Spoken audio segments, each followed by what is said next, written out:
Okay, ladies and gentlemen, welcome to another episode of Zoom Into Magic with Akshay. And my guest for today's episode is someone who has been a part of the magic industry for the longest of times. He has been an influence on so many of us. And it's very important to have this person as a guest on the show, probably, and actually, really, because there are people who work so much backstage and behind the camera, and there are so many things that they do and they're responsible for that their work never directly reaches out to us, and they never really get the due credit that they should, and we must acknowledge it, we must appreciate it. This man is responsible for so much in our profession. I believe since the past many decades. You have seen him conduct interviews with the performers on LNL publishing DVDs, especially with the ones with Osterlind, Richard Mhm. Osterlind. There's so much more to this man. I am about to shut up and bring him right into it. Ladies and gentlemen, please welcome Jim SISTI. Hey, thank you. Actually, I appreciate it. Thanks for having me as a guest. Thank you. Thank you so much, Jim, for being a part of this and doing this. You have been in this industry. When I mean just, the industry, I do not mean just the performance side of it, but also the section which is largely responsible to put out the tutorials out there. I don't know whether people who are watching these DVDs for all these, decades even realize how much goes into producing a proper well produced magic tutorial. People just assume you get a bunch of people, you put a camera, you have a table, and you're set. And I am sure that's not how it works. So, Right. from your experience, first of all, tell us uh, in what capacity and how are you involved with the LNL, okay, publishing, hmm uh, and how did it begin? And tell us about what goes on backstage and making these, video tutorials, well produced ones, so people can understand. Sure. Well, my association with L&L began probably about 1994 or so. Right? They published my Magic Menu magazine. It was a magazine that I had published Hmm. for 10 years for restaurant and bar magicians, Right. and that used to come out 6 times a year. It was bi-monthly, and Louis Falanga, the owner of L&L, Mm. approached me and wanted to take the first 5 years of the menu and make them a hardbound book. And Right. so I was very grateful for that offer, and it was kind of fun to have my name on a hardbound book. So I let him go ahead and do that, and we became friends. And my background before I've been doing magic full time now. In January it was 30 years. But Wow. prior to that, when I first, I know, I'm an old guy. Um, but when I first got out of college, I did commercial radio for 12 years, and I also worked as a copywriter, so at an advertising agency. So I had some expertise in advertising, and so I started writing for Lewis. So I started writing all of the copy that back then, of course, it was still VHS cassettes, but I started writing all of the copy on the back of all those cassettes. Lewis would send me the rough drafts of the videos, like if he was putting out a new video by Daryl or by Michael Amar, he would send me the rough cuts, and I would write down the names of the tricks and a description of each one, and then write a little advertising paragraph, and write all the stuff that was printed on the back of those videos. So I did that for a number of years, and I also wrote a lot of the ads for L&L that appeared in Magic and Genie and all those kinds of publications. So I did quite a bit of work for Lewis in that capacity. Um, the way I got involved with their video productions, specifically the ones that Richard Osterlund did, was that Richard actually grew up in this area, and was a good friend of mine. Just personally, we used to have lunch quite often, and he used to use me as kind of tech support. He had just bought a computer and was having problems with it, so I used to go over and straighten it out for him. And he was just a really good friend. We both attended the same local IBM ring that's here in Connecticut. And he decided at a certain point, this would be probably about 2001 or so, that he wanted to do a comprehensive book of all of his material. He used to publish his material with a publisher named Jeff Busby, and that didn't end well. So he wanted to take control of his own material, and he wanted to put it all in a big hardbound book. And so he called me. He had since moved out of Connecticut and had moved to Kentucky. But he called me and he said, I'd like to put this in a book, and I think you're the guy I'd like to talk to about this. And I said, all right, well, let me run this by Lewis, and maybe L&L will put out your book. So when I talked to Lewis, we discussed the possibility of making the big book of Richard Osterland, and Lewis said, well, if he's looking to get this material out more quickly, I'd love to do a set of videos. And so I went back to Richard and I said, Lewis has a counter proposal. He'd like to do a set of videos with you. And so Richard was immediately intrigued by that idea. So we put the project together. And so my wife and I flew to Lake Tahoe from here, and Richard flew there from Kentucky, and we did the first set of videos that was called Mind Mysteries. Yes. And that was 4 volumes, and it was quite a bit of work. And just to answer the second part of your question, the L&L videos, I can't speak for any other production company other than the videos Richard and I have done independently on our own in recent years, but the L&L videos were amazing. Absolutely. Productions. Absolutely. Absolutely. In the morning, what they would do is in the morning, well, first of all, the studios were in one of the most scenic spots in the world that I've ever been to. It's literally right almost on the shores of Lake Tahoe. And so I used to come out of the bedroom in the morning out on our porch, and we'd look over the lake. I mean, it's just gorgeous. So Lewis had a beautiful, beautiful house overlooking Lake Tahoe. And one of the rooms in the house he had retrofitted as a studio, and it had lights, it had 3 cameras, it had a bank of monitors so that you could sit back in the monitors and watch what the 3 cameras were picking up. And it had risers for the seated audience. So what Lewis would typically do is he would advertise in the local area and saying, look, it's free magic show. We're going to be videotaping this, but would you like to be an audience member? So one of the great fallacies about the L&L audiences is that they're set up somehow, or that they were not real spectators. And this was never true. These were people just from the Lake Tahoe area, and they were enthusiastic because A, they loved magic. That's why they came. Ooh, free magic show. Let's go to that. We like magic. And B, a lot of the performers that Lewis had were really good magicians. So they got good reactions. It used to make Richard really angry when people say, well, it's an L&L audience.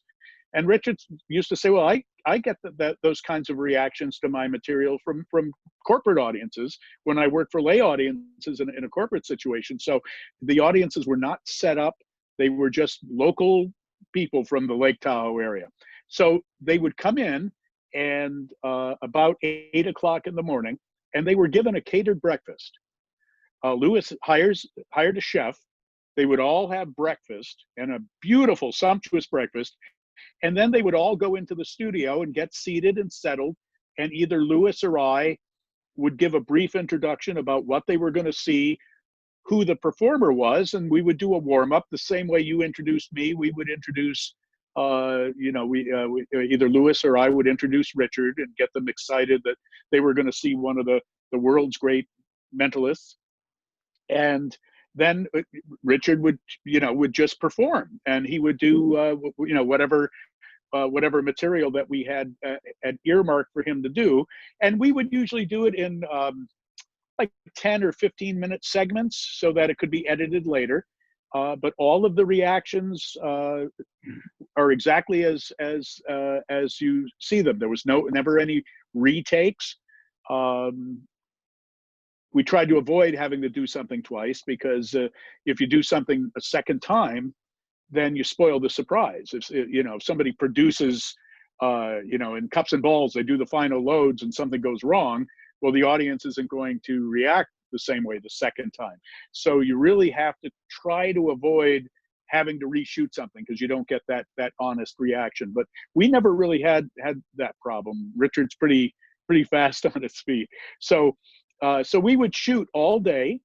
We would shoot in the morning, and then everybody would get a catered lunch.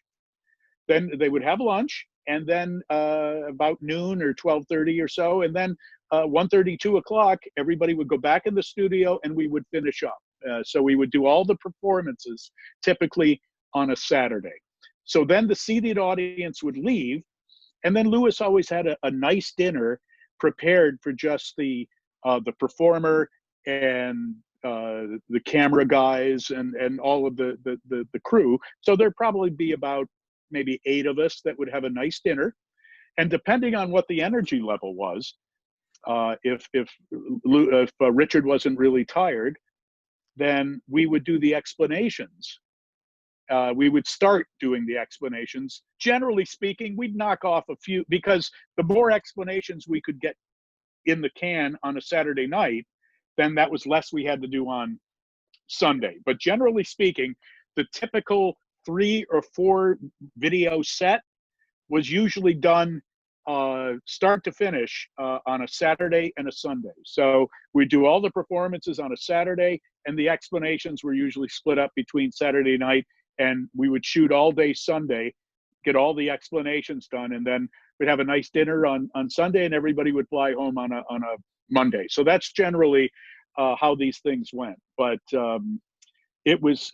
Louis really had this system all figured out, where he could get the audience in, he could shoot the performances, get the audience out, do the performance, do the explanations. He really had it down to a science. So L&L really had it down. Unfortunately, Louis has been ill in recent years, so we have not gotten a chance to get any new projects out. But we're hoping. L&L is moving to a. I'm still involved with the company. I still do. I'm in charge of their download website, which is llepub.com. So we have all the videos and books there available for download that aren't. Some of them aren't available on DVD anymore, but they're available as digital downloads. So we're looking to move into a streaming, kind of a streaming structure, maybe in the next year or so. But we're just looking make sure we do it right, so there's no hiccups or anything. But all of this material at some point will be available, like a kind of a magic Netflix or something. We did a lot of them. We did for L&L. We ended up doing 7 volumes of Mind Mysteries. We did 4 volumes of Easy to Master Mental Miracles. We did a 3 volumes video called No Camera Tricks. Then we did Corinda, 13 Steps to Mentalism, which was a 6 DVD set. Yes. And then we did Live Without a Net, which we actually filmed live at a casino in Reno. That was the only one that wasn't shot in Lake Tahoe. But altogether, that's 7, 13, 16. We did almost 20 DVDs worth of material for L&L over the, and that would have been between 2002 to 2009, I guess, was how those was the amount of time we spent at L. And then we started, once Richard and I figured out how to do these things ourselves, and L&L was kind of scaling down their own shoots, then Richard and I started doing our own videos. So we did Animan's practical metal effects. Yeah, so we did 6 volumes of that, and then we did Sapphire Collection and several other sets. So yeah, so once we learned how to do it, we just took the reins ourselves. It didn't hurt too that my stepson is a videographer. So my stepson did all the technical work on those. He was a film student at NYU, so he did a great job. Got a camera crew in. We found a set, and we used the L&L model, but we did it. We just did it ourselves. Wow, wow. That's quite a journey, Jim. That's quite a journey, and I'm sure a lot of people must have taken so many things to to learn from it. And I really wanted this to come out. The things that you just mentioned, things that people had no idea about it being a 3-camera setup, about it being having monitors. Sometimes we had for the explanations, we often had 4 cameras because sometimes there would be a camera On top that as was well. straight down at the table so that we could get either behind the shoulder. Because oftentimes, how many times you watch an instructional magic video and the performer is explaining something like a difficult card sleight or whatever, and you have to reverse it because you're looking at the performer in a mirror image. You're looking at his left hand is on your right side, etc. So you have to kind of just like in magic books, a lot of the illustrations, it'll say at the bottom from, performer's view, which is much more useful to us to learn. So that's why a lot of the L&L videos, they'll do an over the shoulder shot, or they'll do a straight down shot. So you can actually see what it would look like if the cards or the coins or whatever it was were actually in your hand. So L&L was one of the first to kind of pioneer that too, to make this material easy to learn. That's really the point of this. Michael Amar, when he did the Easy to Master Card Miracles videos, which have been affectionately referred to as the videos that kind of built L&L. I mean, when those came out, Lewis couldn't even keep those in stock when those VHS tapes first came out in the early to mid 90s. They just sold like crazy. But Michael was very insistent on making all of the material very easy to learn. He had those super practice sessions so that if he was teaching, for example, an Elmsley count, that the camera would come around over his shoulder so that you could see exactly. So there was no guesswork as to what was going on. Lewis was very committed to making sure if somebody bought a video, they really felt like it was a smart and a wise investment, that they didn't waste their money, that they're going to watch the video and say, well, I can't learn from this. He wanted to make sure that people could actually learn from these videos. And I think in a lot of, I mean, we weren't always successful, but I think for the most part, Lewis managed to get some amazing performers on video. Besides the Amar videos, the Johnny Thompson videos, the Tommy Wonder, Alex Elmsley. There's 4 volumes of Alex Elmsley, and that's the only video record of Alex Elmsley performing in an environment like that where everything was carefully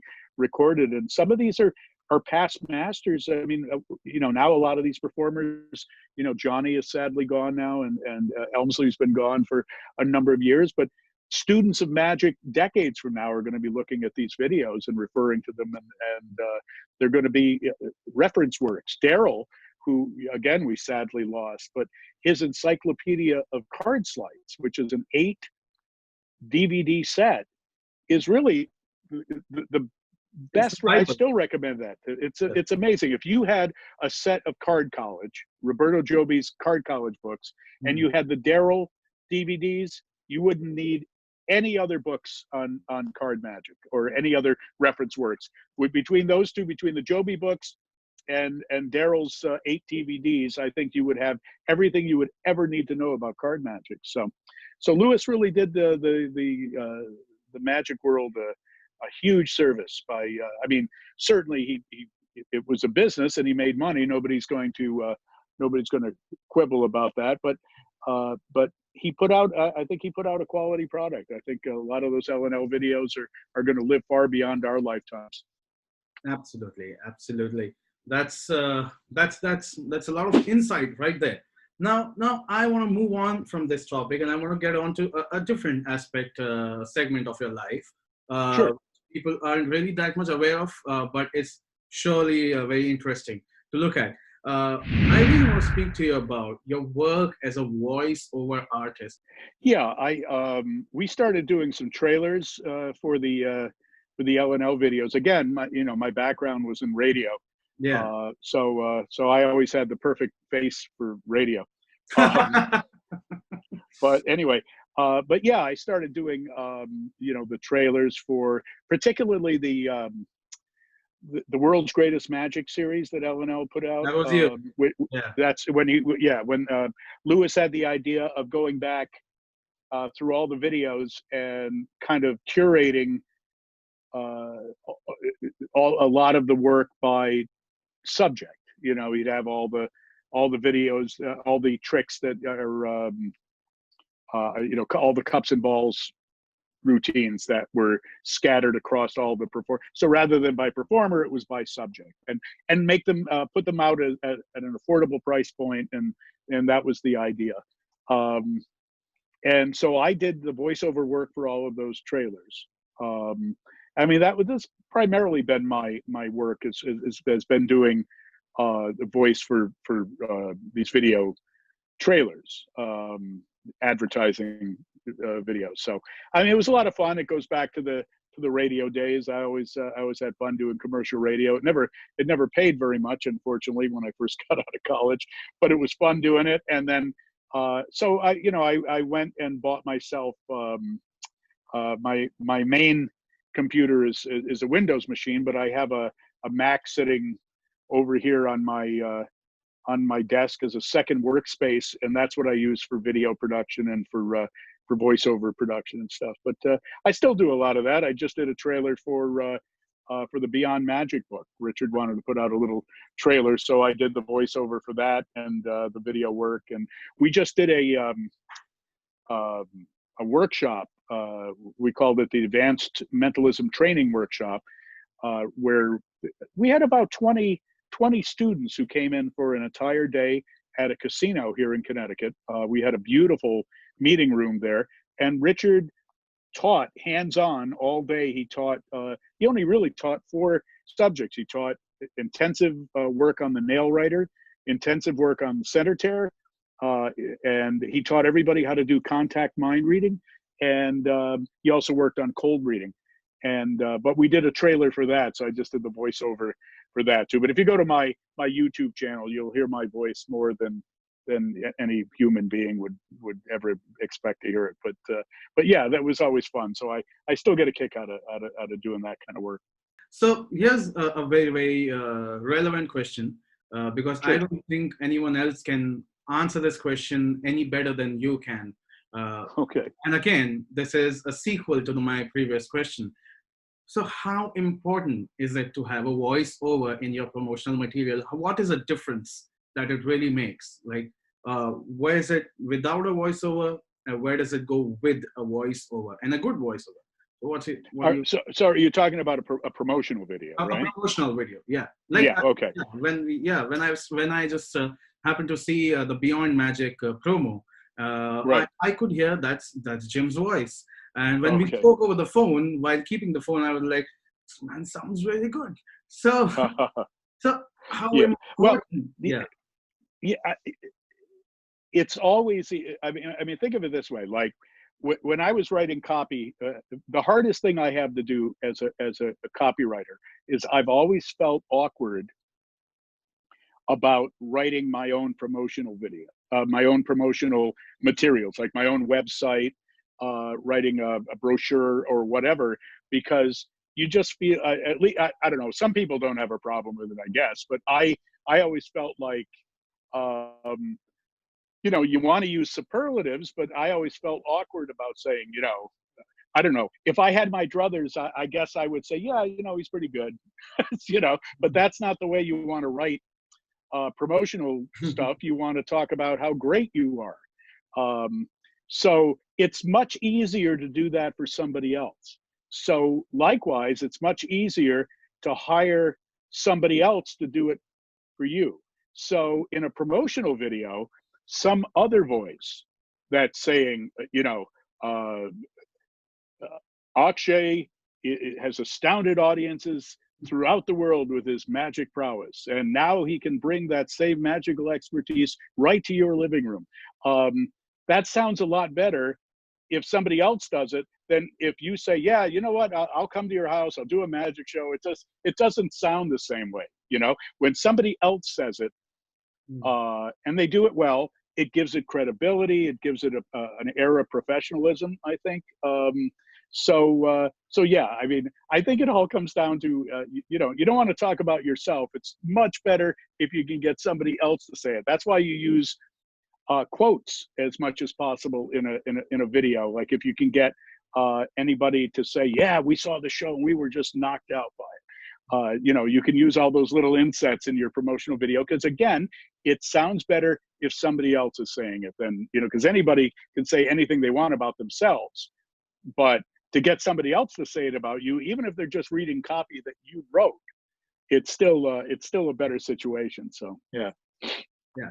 So I'm saying that in the eyes, you know, in the minds of your client, if someone is watching your promotional video, I'm saying, Yes. what would be the impact if they watch a promotional video with a voiceover? Does it make things easier for the person to grasp, to understand that what is the show all about? I think so. I mean, I mean, the other alternative is just to have a video of you performing, and then I guess just graphics that say, you know, so and so the magician.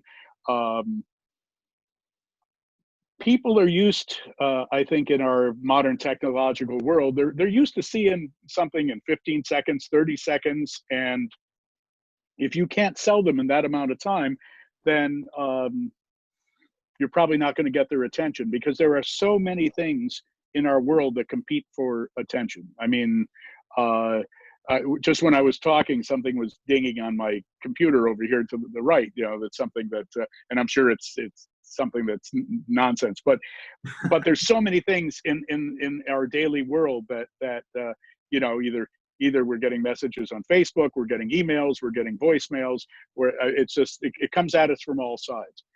And once in a while, people even talk to us in the real world. And in order to get somebody's attention in 30 seconds, I think you need somebody to say, this is something that you need to listen to. This is something that we think you'll like, we think that is important. Yeah, I think a voiceover is much more arresting. I mean, you watch any commercials that are on TV or even on social media, the ones that have an interesting and arresting voice that says something that you're interested in will immediately get your attention, rather than just some visual thing. I watch some of the promotional videos for new tricks that are coming out, and I always laugh, because every day, I don't want to mention the magic company, but every day I get an email that says, this is a mind-blowing miracle. I think we know the magic company. Yeah, well, it's not. So anyway, but yeah, I think but then the next day you get another email from them, and this trick is better than the one that they wanted to sell you yesterday. Every day there's a new trick. But then you watch the promotional video that's supposed to sell you the trick, and you know, it's a 30 second or 60-second trailer, but like the first 15, 20 seconds of it, it's like some guy throwing cards off of a bridge, or there's all of these, you know, David Blaine-esque things that are very stylistic and would probably be really cool to show your film school class, but it does nothing to sell whatever the hell they're trying to sell. So I watch these videos and I go, I don't, can we get to the point? Because, you know, your time is limited, my time is limited. And so I want to get to the meat of the product as quickly as I can. Like the trailer for the Beyond Magic book is 59 seconds, because we just, you know, Richard wrote this new book, and here's why it's important, and here's where you buy it. Those are the important elements. But now you get people that, you know, it's funny, back in the day, I'm going to digress for a moment, but back in the day, and this is even before my time, magic books were really scarce, because it was a pain in the ass to put them out, because you had to you had to accumulate the material, then you had to have somebody kind of vet it, to look through it, to make sure that these tricks were worthwhile seeing print, and also that it was original material, that somebody hadn't already done this. All right, so once once you get a book of material together, now you got to have a typeset. And back in the 40s or 50s, this was no small task because type had to be set with manually. So they had to set the type, then somebody had to design a book jacket, and then they had to bind it. And so when a magic book came out, it was a big deal because they were few and far in between. But then we get to the 1980s when desktop publishing became a thing, and all you needed was a computer and a reasonable laser printer and some layout software, a PageMaker or Quark or one of these kind of things. Anybody could put out a pretty good looking book. But the problem was that because anybody could do it, the quality of the material started to decline. The production qualities went up because everybody could do it now, but now the quality of the material came down. And the same thing with video, whether it's a trailer or whether it's even the instructional video itself. And we're seeing it with podcasts now, the same thing, right? When anybody who has, I mean, you can go to Best Buy or any Amazon and get a 1080 video camera and a couple of LED lights and get a reasonable looking video product. And then all you need is Final Cut or Adobe Premiere or something. And these are very easily obtained software tools, and you can put out a video product that's pretty presentable. But again, the quality has gone down. The technical ability of people have gone up. More people can do these things, but the quality of what they're putting on and committing to video has gone down significantly. So it's kind of like an inverse curve, which is kind of weird that as technology allows more people to do this stuff, then there's so much of it that a good percentage of it is crap. So you have this kind of weird dichotomy now, right? So yeah. But every day, I mean, I look at one of the magic wholesalers. In fact, it's probably the only magic wholesaler now. And every day they have new tricks, right? They list all these new tricks that magic shops can buy. Or like the aforementioned magic company is sending out a new email every day with either some new download or some new trick that they're selling. Statistically, there can't be this much good magic coming out. They just can't. You can't. All these people can't be putting out, the quality level cannot be way up here for all of this material. There's too much of it. So logic dictates that a lot of it has to be just unworkable crap that you know. But again, the other discussion comes up: is it commercial magic? Is it those of us who work professionally? Is this stuff we're going to do this, or are we hobby performers and we're just performing for our friends and our family? So Don Allen, who is one of my heroes, right, one of my magical heroes, who had one of the most commercial close-up acts in the history of magic, so much so that he was copied endlessly by copycat magicians. But he said that the amateur magician changes his tricks because he has the same audience, where a professional magician keeps the same tricks and masters them and makes them perfect and changes his audience. So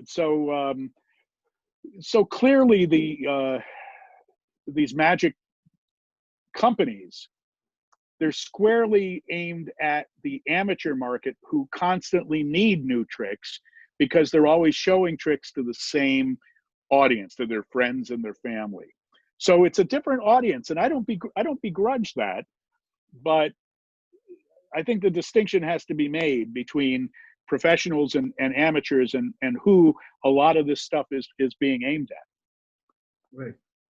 Quite. That's very, very realistic, and that came right from the heart. And there's so much in it. In fact, almost everything that you said over there, I agree with. And yes, I say that there cannot be so much material coming out there. And if I'm allowed to add a point of mine, I would say maybe it's also a lot of material is coming out there because now as opposed to 20 years ago.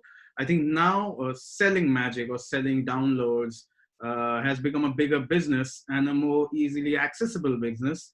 And all Sure, you need to do to thrive in it is create a trick that would fool a magician and then sell it. And then that's magicians it. buy it. And now it's no longer about, I'm not saying this for everybody, but I'm saying this for a lot of people. That it's now no longer about this is a trick we have created for your audience. It's no longer about that. That's I right. think, I Yep. think it's more about here's a trick, you're going to take this, and other magicians are going to scratch their hair off. Uh, they say that, and the hidden sentence there is other magicians are going to scratch their hair off, whereas Right. your audience, your actual audience, is not going to give two shits about it because That's you're right. showing I them. mean, I think it's important to remember too that a lot of the tricks that are designed specifically to fool magicians Yeah. won't fool lay people. A good example, for example, is Scotty York, Okay. Right. legendary bar magician, right? But he used to do a routine called the X-rated cups and balls. Right. And the reason he used to call it X-rated is not because it was prurient or dirty in any way, but he used to say he could do it with no clothes on. He could do the same routine. Okay, so what he would do is he would do it for magicians and blow everybody away because he would do a cups and balls routine where he'd be vanishing the balls that they'd end up under the cups. He would go nowhere near his pockets, and at the end he would pick up each one of the cups and there would be an orange under each cup. And we said, wow, where did the final loads come from? That's crazy. And it would fool the hell out of magicians. Well, the secret was that he never showed the cups empty. The oranges were always in the cups, only jammed up in the top. In the top. So magicians make the assumption, because we've been conditioned, because we've seen this trick our entire lives, is that the cups are empty. But he never showed the cups empty and he never stacks them during the routine. Right. So, but lay people watch the routine. I remember watching Scotty's lecture with a friend of mine who was just getting into magic, but he didn't know much about magic. And then he whispers to me after he saw Scotty's routine, he said, I was saying, wow, that's incredible. And he said, yeah, but couldn't those have been in the cups all the time? He never showed us the cups empty. And that was the difference, is that lay people looked at that and it was painfully transparent to them, where a magician, we're just astounded by it because we just assume the cups are empty because that's the way every cups and balls routine starts in the world. So he took that assumption that magicians have and used it against them. And that's the way a lot of magician foolers are designed. Like there's a lot of guys who go to FISM Right. or any magic competition, not just, I don't mean to single out FISM, but even the guys who compete for the IBM competition or the SAM competition every year, when they design an act, they're trying to fool the judges. They're not necessarily trying to come up with great magic, though in a lot of cases they do come up with great magic. Yes. But if you're just sitting down trying to fool magicians, very rarely do you come up with a good trick that would impress or entertain or fool lay people. It's kind of a weird thing, but you're absolutely right that if the target audience is magicians, the stuff is going to be inferior. And of course, now that we have downloads, there's overhead for these people. They shoot the video and they make it an MP4, and then they say, okay, you can just download it, and that's it. There's no, at least if they were in the DVD and VHS days, there had to be some investment on the part of the company that we think this is good enough to duplicate it on video or to press it onto a DVD. That's how confident we are about this material. And you had to be pretty confident about it to spend all that money to press a DVD. It's pretty expensive, I got to say, when you do enough of them. So nowadays, they'll just throw everything at the wall now because there's no overhead. There's a camera. You can download it. An iPhone will do 1080 video now, so or 4K video 4K, if your light's good enough. So you can get, like I said, you can get a quality. I think some of these people are editing this stuff on iMovie or something. I mean, they're not even going to the next step and doing it in Final Cut or anything. They're just throwing this stuff out as fast as they can because tomorrow they have to put something else out. So it's kind of the signal to noise ratio is way too high. Since the past, I believe, 8 to 10 years, especially now, the trailers are so deceiving from the actual effect and what it looks Oh like yeah, to do it for real. Because they quickly edit it, they shoot it from a yep, certain angle, and I don't know how technically people would understand it, but when you're editing something, there are frames, and you can edit a particular frame out, which would show sure, a certain move, and you would speed it up. So when you look at it in the trailer, great trailers. Like when you watch their products trailer, you feel, oh my god, is this CGI by any chance? And turns out when you actually buy the product and you do it and you compare it with the with the trailer, you say, right, all right, it's similar, but it's not the same. right, right. So I mean, a lot of these things are deceptively edited so that the camera cuts to the reaction of the audience at the time the magician is doing the dirty work, and it makes the trick look very, very clean. And then when you get it, you say, I could never get away with this if people are yeah, looking at my hands or whatever, or even a gimmick. Right now, yeah, I just it was from a respected inventor, somebody actually who is a friend of mine, but he put out an item, and I don't really buy a lot of magic these days, but I did buy this, and I got to say it looked great on the trailer, but the actual prop itself was not. I didn't feel it was deceptive. I didn't feel like if I performed this in a restaurant, which is most of my work is strolling, or in a restaurant or a corporate kind of strolling environment. I don't think I could get away with it. I didn't think that the gimmick was deceptive enough. We actually discussed it a little bit, but again, I thought the trailer. I mean, the gimmick looked perfect in the trailer, and it just the actual reality was not that. So, I mean, I remember back in the old days. I mean, there used to be a magic dealer named Jack Channon, and he was from Philadelphia. And when I first started getting into magic, I used to see him. He used to show up at some of the local conventions in the dealer room, and he could sell you anything. I mean, anything that he held in his hands looked like a miracle. I mean, there was a lot of magic dealers like that. Al Cohen was another guy that was just a master demonstrator. Anything he did, you say, well, I have to have that. But the thing about Shannon is he would do a trick and demonstrate it, and you'd say, okay, and then you would buy it, and then you'd get it home, and it would be an envelope, and inside was, a rubber band and a piece of string or something. But that was still different because you saw him do it. So you knew that if you put the work in, I mean, you were kind of disappointed sometimes with the quality of the gimmick, but he used to do it perfectly, so that you knew it was possible to do. right.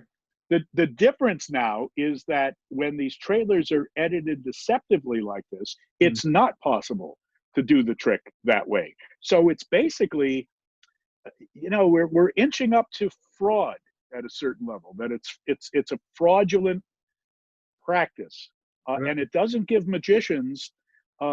Magicians need informed information. They need to know certain criteria. Like for example, like years ago, before I started performing professionally, if I got a new book, I would go through it trick by trick and learn each trick. And all right. But then later on, when I started doing restaurants and started working professionally, it took me much less time to go through a new magic book, because I'd get to a trick and it would talk about lapping. Well, I don't sit with the people, so I'm not even going to spend my time on that trick. So I would go through each trick, and I would only really pay attention to the ones that fit my performing environment. Professionals need a certain amount of information about, is something angle proof? Can the thing be done? can it be reset easily, or does it need resetting at all? I mean, if you do something and then you need 10 minutes to reset it, that's no good. I Yeah. can't keep going in the corner or in the bathroom or whatever to keep resetting a trick to come back out. I've got to be able to, if I can't reset a trick, if it needs resetting at all, the best case is I don't need to reset it at all. It instantly resets. But if I have to reset it, I should be able to reset it by the time I walk to my next table or my next group. If I can't do that, it doesn't work for me.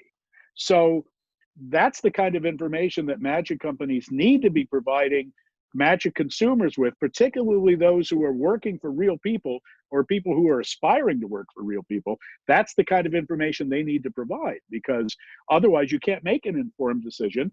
And then you end up, they don't realize that they end up spreading a lot of bad will, that you get something and it's not what they described, it's not the way it looks in the trailer, or it's nothing you can perform, and you end up saying, you know what, I'm not going to buy anything from these guys anymore. Because how many times can you get burned before you realize that you're not going to get a high ratio of workable material from these people? So I think they need to be more forthcoming about what you need to actually, what the performing requirements for any given trick are.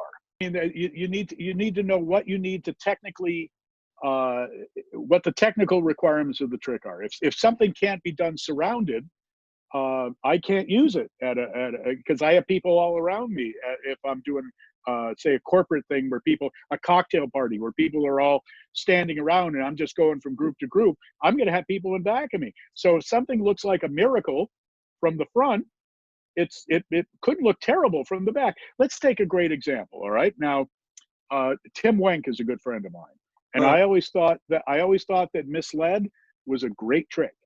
It was a genius trick, but Tim and I disagree, because I don't think it's a good walk around trick if you have people in back of you, because there's a really bad angle on the second phase of that, right? Because from everybody in the front, it looks like a miracle. It looks like the pencil is melting through the bill.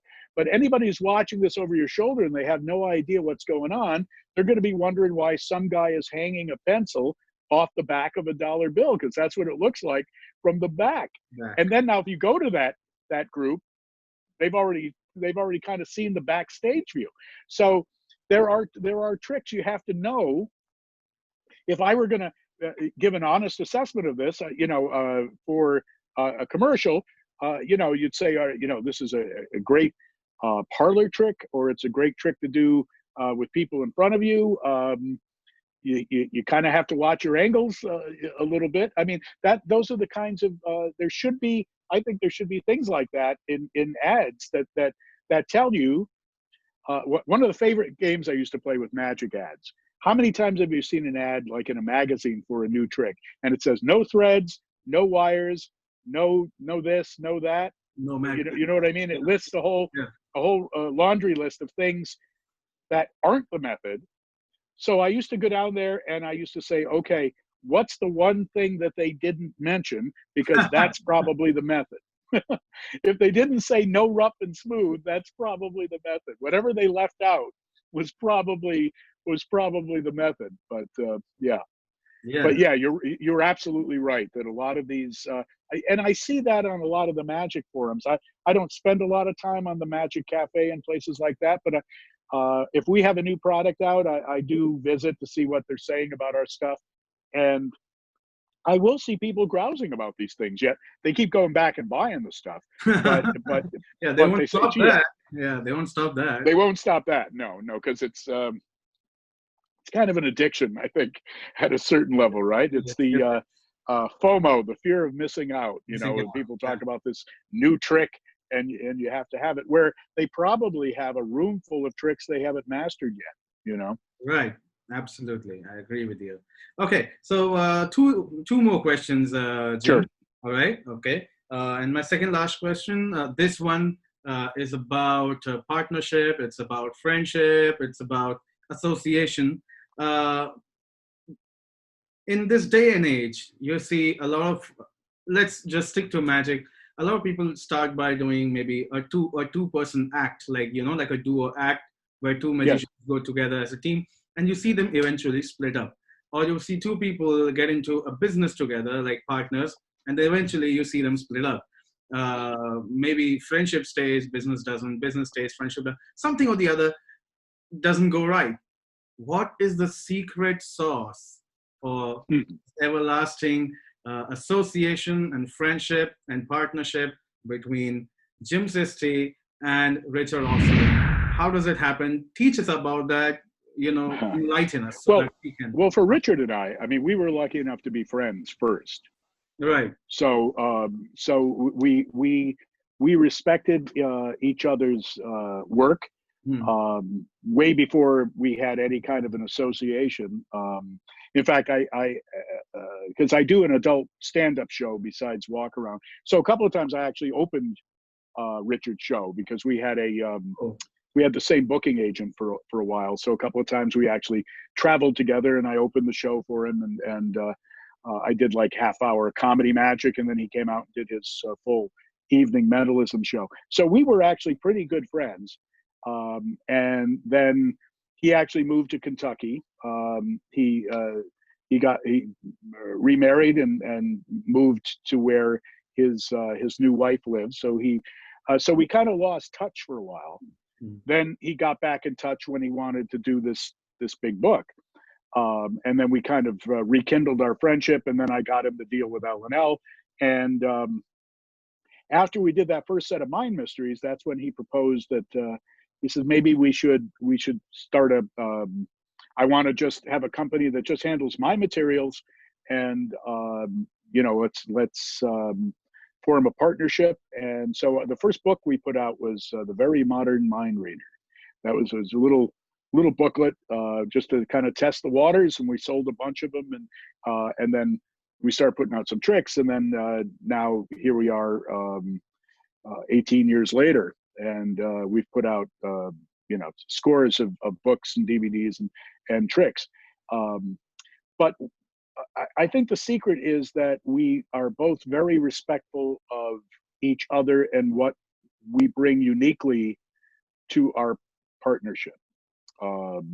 Richard is a genius as far as Absolutely. inventing something. You look at something like the breakthrough card system.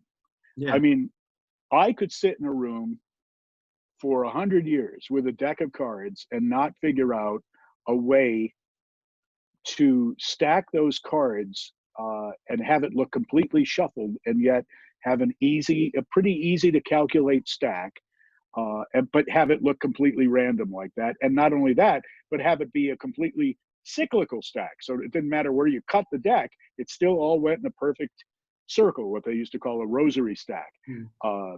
I mean, how do you think of something like that? It's crazy. And that's just the beginning of the things that he's come up with. His perfected center tear.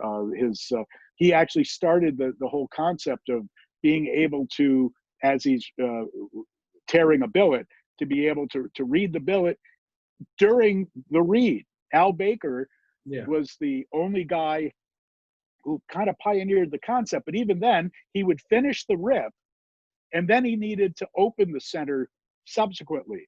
But Richard's center tear was the first one that you got the information in the process of ripping it.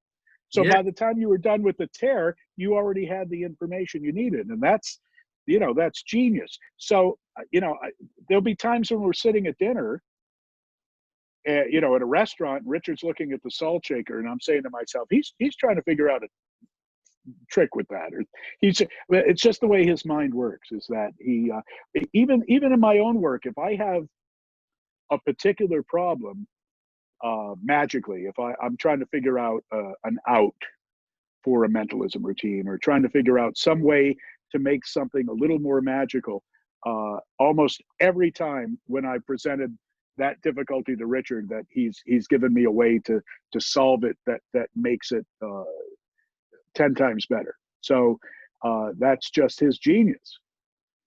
But I think Richard respects the fact that, like I said, we really became friends when I used to go over and straighten out his computer. That's not originally, I mean, he's much better now, but that technology was not one of his strong suits originally.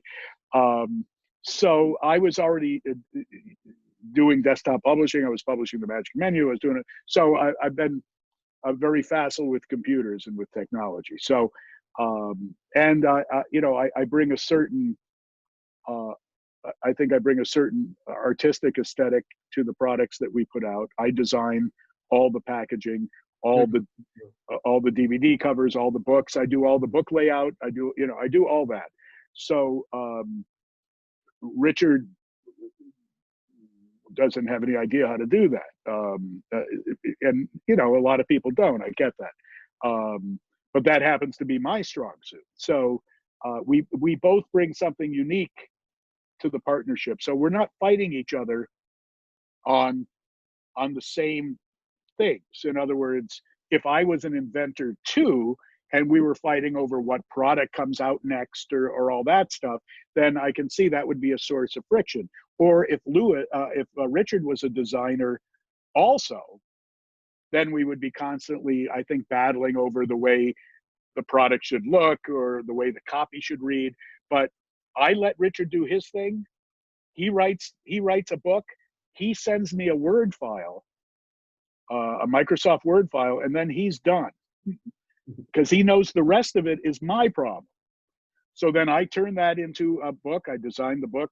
I read the book first, and then I decide, what should this book look like? And then I design the book. I design the cover. I send him the cover and the book just in case, on the outside chance that he thinks it's hideous. I mean, a couple of times he's looked at something and said, can we, I don't like that color or something. Can we fix that? But that's happened rarely. So we both have a pretty deep respect for each other's respective talents. So I let him do his thing. He lets me do my thing. And hopefully we come out with something that we can both put out there that we're proud of. So that's at least the way we've worked together, is that, and I think we've worked well together. It's funny because we're very different people politically, for example. Oh, But we don't talk about it. So that's how we salvage that part of the relationship. Is once in a while he'll jab me or I'll jab him a little bit.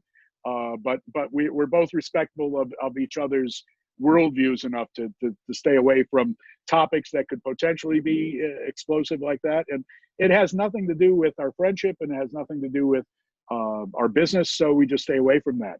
So we've managed to, and also it probably doesn't hurt that he's in Kentucky and I'm in Connecticut either. I don't know if he lived next door, if we'd be fighting every day, but for the most part, it's I mean, we talk pretty much every day. He called me this morning about we have a new product coming out in a couple of weeks, so we've been on the phone about that. So we talk almost every day. So but that's the way our partnership has worked anyway, is we each respect each other's gifts. Yeah.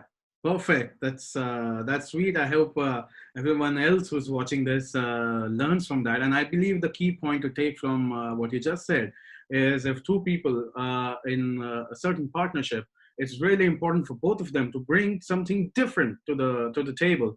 And if they're coming up with the same area of expertise, then it's obvious that their opinions are going to differ from each other. So it's best if you are from two different universes, bringing two different things and the yin and yang together. I think that's what I've learned from that.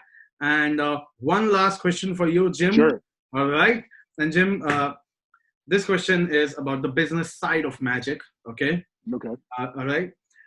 It's basically, what is the biggest myth out there about the business side of magic? I'm talking about the performance magic, not as a seller, not as a creator, inventor, because I can see you've done so much work in terms of advertising, marketing, radio, that you know it all when it comes to the marketing or the business.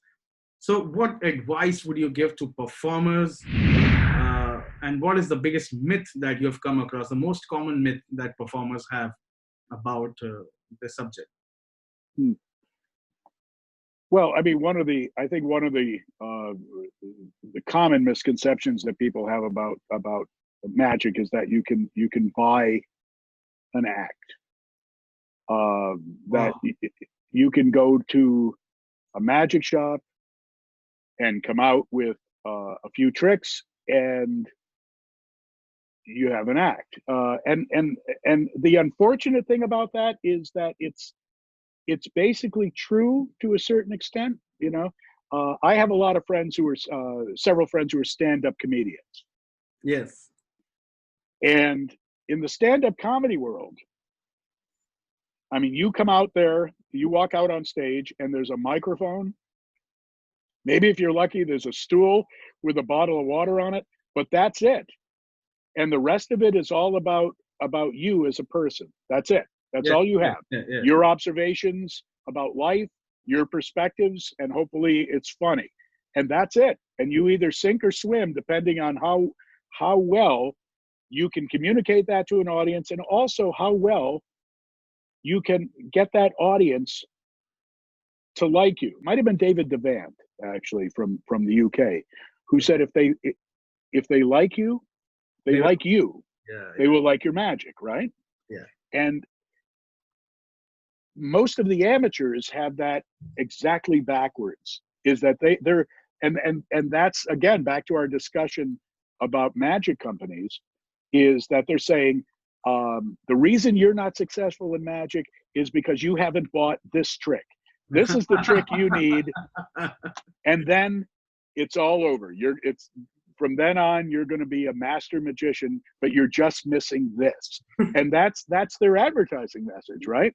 But the truth is that if you're not a very interesting person, uh, in other words, if you can't socially go into a room and engage people and have them like you and be interested in what you have to say, learning a few magic tricks is not going to fix that. So the best advice I always give people is to discover who you are as a person. What do you want to communicate to people through your magic? Am I a serious person? Am I a naturally funny person? Well, then comedy magic would probably do well for you. If you're so that's you should investigate that character. Or are you um, are you a naturally uh, spooky looking person? Like I used to I did an off Broadway show for a period of time with Richard Robinson, who was a dear friend who just passed a year and a half ago. But he looked scary. His onstage persona looked almost like a vampire, a very sinister. And when he come out, people would go, "Whoa, what's going on with this guy?" And in fact, the reason he hired me to be part of the show is I would do kind of funny light things in between his pieces, just because him doing a full evening show was like, "Whoa, this guy is." But he knew that just because of his demeanor and his personality, that's the way his show should be. And people were they were taken aback by him, but they liked his character because he was kind of funny, and he was a lot like Rob Zabrecki is now, that kind of character. So he figured out his character. See, if you figure out your character, then it's really easy to figure out what magic you're going to do. Hmm. Because, all right, so if you're a spooky guy, well, you're not going to spend a lot of time learning how to do hippity hop rabbits, right? Or you're not going to do a change bag or 20th century silks, or because that doesn't fit your character. Right. But if you pick a character, Hmm. then it's easier to figure out what that character does. Like I have another good friend he lives in our area. Daniel Greenwolf is his name. He's a Ren Fair performer, so he does a lot of Renaissance fairs. In fact, he produces his own. But he's Irish, big mane of red hair, and I mean he looks like a real red beard, and he looks like a Viking. but he's Irish. So his act is he does Celtic magic. He wears a kilt, and everything he does has kind of an Irish theme to it, but it all fits his character. But it was easy for him to pick out the magic he wanted to do once he figured out that's the character he wanted to portray. But most of the time, magicians all get that backwards. So the biggest myth is they think they can walk into a magic shop and buy a half hour's worth of magic and walk out with a show. And that's not the way it works. Even if you, and the catch 22 is, even if you do those tricks expertly, you can probably cobble together a show that's reasonably entertaining, that you could charge some money for, and you could consider yourself a professional. I mean, the old joke is that a lot of guys get business cards printed on their way home from the magic shop. But you could probably reasonably do a show that you could sell to people, and people say, yeah, we saw a magic show, but they'll never remember you. They'll remember they saw a magic show. And that's as good as those guys, even if they do the stuff perfectly, that's as good as those guys are ever going to get. To be somebody who breaks through that and to be a memorable character. I mean, if you go out on the street, and whether it's in India where you are or here, you ask magicians, you ask people on the street to name famous magicians, they're gonna be running out of time. They're gonna get to 4 or 5 and they're done. You know, they're gonna say Penn and Teller. They're gonna say maybe Chris Angel and David Blaine, David Copperfield, and now it's gonna start getting a lot harder after that point for most lay people. But when you think about those people, each one has a very distinctive personality. They're not going to remember their magic as much as they remembered them. They remember Penn and Teller. They know the big loud guy and the little guy, and they're going to remember, you know, Chris Angel. Especially after Clueless, I believe. Yes.